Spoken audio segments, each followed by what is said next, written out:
दोस्तों, फुलना हलवा जो है हमारी रिवायात में शामिल है। फुलना हलवा हमारे रिवायात में शामिल है। फुलना हलवा असल में सूजी से बनाया जाता है और खिला खिला और दानेदार होता है। तो आज मैं आप लोगों से इसकी रेसिपी शेयर कर रही हूँ। इसमें आपको सामान की मुनासिब नाप तोल भी बताऊँगी और कुछ टिप भी आपसे शेयर करूँगी। तो चलें फिर रेसिपी को जब मज़ेदार सी और खिले खिले दानेदार फुलना हलवे की रेसिपी स्टार्ट करते हैं। तो कढ़ाई में मैंने 4 टेबल स्पून के करीब घी डाला है और 3-4 कप मैंने ली है सूजी। तो सूजी को मैं इसमें डाल के पहले इसे भूनूंगी। तो दोस्तों, एक टिप आप लोगों से शेयर कर रही हूँ कि ये सूजी को हम भूनते हैं ना, तो जितनी अच्छी भुनेगी ना उतना ही अच्छा दानेदार हलवा बनेगा। तो सूजी को भूनना ज़रूरी होता है। तो मैं स्लो फ्लेम पे इसे आहिस्ता आहिस्ता चला के भूनूंगी। तो दोस्तों देखिए, भुन गई है हमारी ये सूजी और अच्छी सी खुशबू आने लग गई है। ये पिंक पिंक सी गुलाबी गुलाबी सी हो गई है,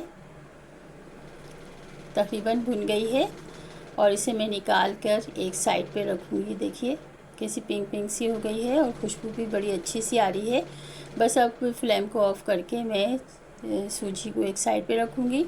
अब मैंने कढ़ाई को धोकर दोबारा फ्लेम पे रखा है और 125 ग्राम मैंने घी डाला है इसमें, और 3-4 छोटी इलायची को तोड़ के डालेंगे तो उससे अच्छी खुशबू आती है। तो दोस्तों 3-4 कप मैंने सूजी ली है, तो इसमें 3-4 कप ही मैं चीनी डालूंगी और पौना कप, ये 3-4 कप ही मैंने इसमें पानी डाला है। तो अब इसे हम चाशनी बना लेंगे। तो दोस्तों 1 या 2 तार की चाशनी नहीं बनेगी, बस ये चीनी घुल जाएगी और चाशनी में थोड़ा सा शाइनिंग सी आ जाएगी ना। तो देखें ये अब मैंने पका लिया है, झाग बनना शुरू हो गए, पकना शुरू हो गई है चाशनी।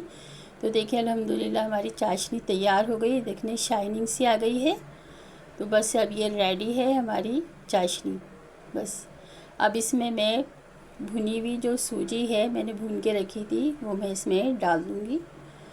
तो दोस्तों ये हलवा बड़ा मज़ेदार सा होता है। इसमें ना ये फुलना हलवा जो होता है ना खिला खिला और दानेदार बनता है। इसमें ना घी ज़्यादा होता है कि इतना ज़्यादा हो के नज़र आए, और ना इतना कम होता है कि हलक में फंसे। तो बस मुनासिब होता है। तो दोस्तों देखिए कितना दानेदार सा ज़बरदस्त सा हमारा हलवा तैयार हो रहा है। बस ये भुन गया है, थोड़ा सा और भूनूंगी मैं इसे। ये देखिए ये हो गया है, तैयार हो गया है हमारा।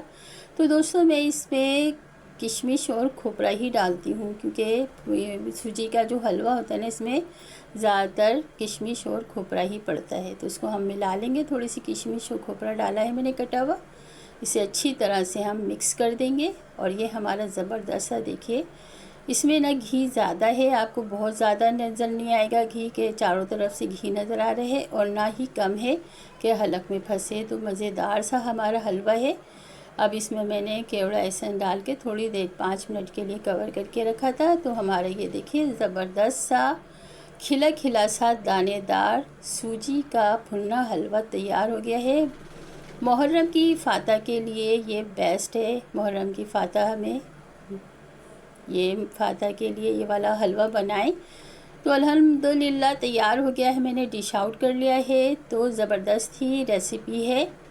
तो दोस्तों ये थी मेरी रेसिपी। कैसी लगी आपको? अच्छी लगी तो लाइक कर दीजिएगा, और आप इसे शाम की चाय पे भी बना सकते हैं और खाने में डिनर में स्वीट डिश के तौर पे भी बना सकते हैं।